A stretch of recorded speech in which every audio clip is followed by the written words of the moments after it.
Thank you for joining the media briefing for Council President Katz Stewart. I'm Jordan Lindsay. Reporters, if you still need permission to record, please note that in the chat. And if you have any questions, you can note that in the chat as well, or raise your hand and I will call on you accordingly. Now I'll go ahead and toss it to Council President Stewart for opening remarks. Council President, to you. Great. Thank you so much, Jordan. Good afternoon, everyone, and thank you for joining us today. Policymakers and residents across Montgomery County are horrified and outraged by the tragic and politically motivated shootings that occurred in Minnesota on Saturday. Our hearts go out to the family of Senator Hortman and her husband in their immeasurable grief, as well as to Senator Hoffman and his wife as they recover from this horrific act. As elected leaders and public servants, we recognize that dissent, policy disagreements, and debate are fundamental to democracy. But violence must never be tolerated. These senseless shootings strike at the very heart of civic life and threaten public service and our democracy. We emphatically reject any justification for political violence and reaffirm our unwavering commitment to civil discourse and the democratic process. We stand in solidarity with all the residents of Minnesota who are dealing with the shock and fear in the wake of these targeted attacks. We call on all leaders and residents to condemn this violence unequivocally and reinforce a nation where elected officials, regardless of party, can live and work without fear of harm. We want to thank the law enforcement for all of their efforts, which led to the apprehension of the suspect and their ongoing work to protect community members. I also want to take a moment to recognize residents across Montgomery County who are exercising their freedom of speech and right to organize in opposition to ICE raids across the region, which have shaken members of our own Latino and immigrant communities and continue to stoke the flames of fear and prejudice. We must continue to stand together to protect one another from authoritarian actions as we safeguard our values of inclusion, respect, and understanding while working to achieve racial equity and social justice for all. Also, before moving on to council items, I want to express Montgomery County's gratitude to the Executive Director of CASA, Gustavo Torres. As many of you know, last week, Gustavo announced his retirement planned for November. For 34 years, he has led the largest Latino and immigrant organization in the Mid-Atlantic region.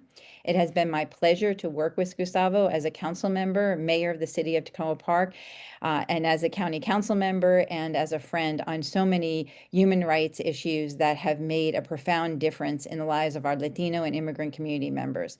His leadership and commitment to the immigrant rights movement in the United States led him to create Casa de Maryland, which started in a church basement in Tacoma Park and has grown to more than 170,000 members.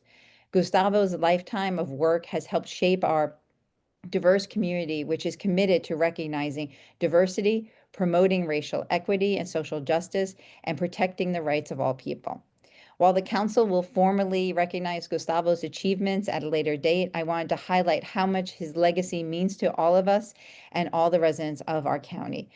Tomorrow at the council, we will be introducing 13 new bills and a zoning measure. We're double checking, but I think that might be a record for one of our legislative days. I'm just going to highlight a couple of these before we open it up for questions today. The first bill I want to highlight is Bill 21-25, the property tax credit for childcare providers. I'm introducing this bill, and it would expand the property tax credit for childcare providers in Montgomery County. Montgomery County is facing a childcare crisis, which reflects a broader statewide trend. Maryland has lost 15.5% of licensed providers and over 1,000 home-based providers in recent years. This decline has reduced childcare options for families, increased wait lists, and put added strain on working parents in Montgomery County. The county currently offers the $3,000 property tax rate for childcare providers, but the tax credit hasn't been updated since 1988. And large family childcare homes, which serve 9 to 12 children, are currently excluded from the credit, despite being a critical part of the childcare network. State Bill HB 389, which was sponsored by Delegate Julie Palakovich-Carr and signed into law by Governor Moore this year, enables Montgomery County to modernize and expand the tax credit to better reflect today's needs. So the bill being introduced tomorrow would increase the maximum credit from $3,000 to $10,000, making it more meaningful to providers facing high operational costs, and we would remove the outdated requirement that only facilities improved after 1987 or 88 are eligible. It would also expand eligibility to include large family childcare homes and update outdated terminology to align with current state law. These changes will enable enhancements to real property used by large child care homes and strengthen child care infrastructure for Montgomery County families. The next bill I would like to highlight is another legislative measure that I'm co-leading with Councilmember Natali Fani-González and Councilmember Sidney Katz. And this would require labor peace agreements between hotel employers and unions as a condition of the county's financial participation in hotel development projects. This agreement aims to help prevent strikes, lockouts, or labor disputes that could disrupt operations. While the Trump administration's ignoring federal labor laws and eviscerating workers' rights, it's more important now than ever before that we memorialize workers' rights and establish fair contracts for corporate partners at the local level. This bill would apply when the county has a proprietary interest in a hotel project and stands to gain financially through leases, loans, guarantees, or tax increment financing. Labor peace agreements aim to protect the county's economic interests by ensuring stable labor relations in projects where it shares financial risk or potential return. The bill requires contracts between the county and project developers to include provisions that enforce compliance. Employers can comply by entering an agreement, showing no union requested one, or by demonstrating a union acted unreasonably in negotiations. Bill 22-25 would apply only to future projects and not to any hotel development effort already in progress or previously awarded. These contracts are the norm in our region in the hospitality and tourism industry, including in DC, Baltimore, New York, Connecticut, Pittsburgh, Philadelphia, Miami, just to name a few areas with laws such as these on the books. This legislation will ensure that our community is staying true to its values in public-private partnerships and moving forward. And then next we have on the environmental side, Councilmember Glass, who chairs our Transportation and Environment Committee, will introduce the Native Plant Protection Act, which I am co-sponsoring. This includes a bill and a zoning text amendment. The bill would exempt native plants and grasses from weed removal requirements and prohibit the sale of invasive bamboo in the county. The zoning measure would require 50% native plant species in open space landscaping and 50% native species in general landscaping plant material. Native plants support local biodiversity, providing essential food and habitat for Montgomery County's pollinators, birds, and other wildlife. In this act, native species are defined as those from the Mid-Atlantic region. Native plants are essential because they are adapted to the local soil and climate conditions, thus requiring less maintenance and fewer resources such as water, fertilizers, and pesticides, making them more sustainable and even more cost-effective. Native plants help protect the county's natural ecosystems by reducing the spread of invasive species and support healthier soils and waterways. Montgomery Park's native plant program, for instance, grows over 125 different species of locally sourced native plants to restore native areas and improve water quality across the county. Encouraging the use of native species for residents and taking steps to limit the propagation of invasive non-native species aligns with Montgomery County's climate resilience and environmental goals, contributing to healthier, more sustainable green spaces in urban, suburban, and rural areas. Public hearings for these legislative items being introduced tomorrow are tentatively scheduled for dates in July. In addition to that, we have tomorrow our OLO, our Office of Legislative Oversight report that is being released on youth mental health. We are taking a holistic approach to mental health services, especially for our young people, and this is one of my priorities as Council President this year. The current behavioral health system in our nation is difficult to navigate and fragmented across health systems, providers, and funding streams. During our session tomorrow, the Office of Legislative Oversight will release the first in a series of reports they are completing about the availability of youth behavioral health in Montgomery County. The first report provides background information on behavioral health, describes issues facing behavioral health systems in the U.S., and summarizes demographic data on youth and on behavioral health workforce in the county. Behavioral health encompasses the study of mental health, substance use disorders, and other behaviors that impact overall well-being. Researchers and policymakers in this field around the world agree that today's young people are facing a mental and behavioral health crisis unlike anything we have seen before.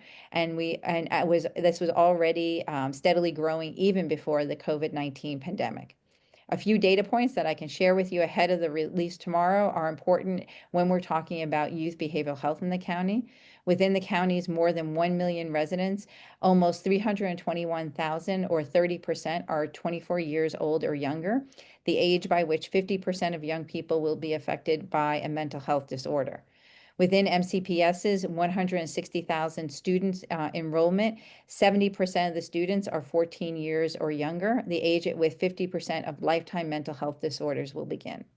36% of the county's youth ages 18 to 25 have experienced a mental health illness. This is why this work and the connection among our public health professional nonprofit partners and our school system is so important. Earlier this year, my team conducted a convening of all these groups to establish models of collaboration to help break down existing communications and funding silos and provide a more holistic care. A second meeting will take place early next week. Additionally, the Office of Legislative Oversight is working on the second report in the series that will focus on Montgomery County youth behavioral health and will cover the availability of outpatient care available throughout the county. Next, the Government Operations Committee reviewed the federal hiring preference bill. Last week during our meeting, we unanimously voted to recommend expedited bill 10-25 as amended by the committee to the full council to provide displaced federal workers a hiring preference for Montgomery County government jobs, recognizing their public service and the economic disruption caused by federal job cuts. The bill is sponsored by Council Vice President Giwando, and I am a co-sponsor. The displaced workers that would qualify would be county residents who on or after January 1st of 2025 received notice that their federal position was no longer needed or eliminated due to a federal reduction in force. The bill responds to federal workforce downsizing efforts by the Trump administration by offering our local support to those impacted, helping us attract skilled professionals and motivating them to remain in the local workforce and in the county. The county already provides hiring preferences for employees affected by disability, injury, or county level reductions in force, as well as for veterans. As recommended by the committee, the sunset date for this new hiring preference would be July 2nd, 2027. The county's Office of Human Resources worked collaboratively with Vice President Giwando and the GO committee to identify ways to reduce resume review and processing time and plans to submit a supplemental appropriation to ensure we have adequate staffing to process the increased preference requests. I'm going to turn it back to you now, Jordan, to facilitate any questions folks might have. Great. Thank you so much, Council President. Reporters, again, if you have any questions, you can note that in the chat or you can raise your hand. I don't see any questions in the chat right now. Okay, Jenny Bixby with Bethesda Today. Good afternoon, Jenny. Good afternoon, Jordan. Hi, Kate. You clarified that the hotel legislation, I'm sorry, there's a lot of, as you said, there's a lot of legislation trying to keep up. So that would not, obviously, there's been controversy over the agreements or lack thereof at the Bethesda North Conference Center with the General Assembly General Assembly delegation members announcing a boycott. This would not apply to that, for example, because it is an existing, it already exists. There's not funding being poured into it. Could you clarify? Yes, thank you for that question, Jeannie. And, as I was going through the recap of this legislation, to be clear, it would be for us here in Montgomery County, it would cover hotels and conference centers. The issue that has been raised at the Marriott is on the conference center. That's the portion that we're talking about there. And the county executive has signed a contract with them that is a 10-year contract with Marriott for the conference center. So this legislation would not necessarily impact that contract unless it was renegotiated. But this would be looking forward prospectively at other projects, hotel and conference centers in which the county would have an economic interest. Gotcha. And do you know when that contract does end? I believe it was a 10-year contract signed this winter, but we can get back to you. Okay. All right. with dates. Thank you so much for clarifying. That was a little confusing for me. Yep. Great. Thank you, Jenny. Any other reporters have questions? Reporters with questions going once? Yeah, I do. Suzanne Pollock. My MCM. Hi, Suzanne. Hi. Thanks. I was just when Councilman Jawanda first brought up the federal displaced workers priority thing, there was quite a few concerns. I was just wondering if they're being addressed, like why are they being recently filed, people being put in front of current employees and other people like that. Were there any changes to this that you're presenting tomorrow that weren't in it a couple weeks ago? Yeah, so the Government Operations and Fiscal Policy Committee went through, and there were a number of amendments that were put forth. Council Vice President Jawando worked with our Office of Human Resources to propose a number of changes to address concerns that have been raised. As I also mentioned, there were concerns about the process and being able to make sure that we were able to fill jobs and that there wasn't too much of a delay. And our Office of Human Resources, when they were before the GO committee last week, said that they felt very confident in the changes that we were making to the bill, that they would be able to continue doing their work. As I mentioned, they will be asking us for additional resources to bring on some folks to help with the review of resumes, but that, we looked through this and it was a unanimous decision by the Government Operations and Fiscal Policy Committee, so that we were satisfied with the changes that were made. Thanks. Thank you, Suzanne. Any other questions from reporters? Going once, going twice? 3 times? Okay, back to you, Council President. Thank you. Thank you, everyone. Thank you for joining today. We look forward to seeing you again next week. As I started, we just highlighted a number of the bills and zoning text amendments that will be introduced tomorrow, but please check out the Council's website and our agenda page to look at all the bills that are being addressed and get back to us with any questions. So thank you, Jordan.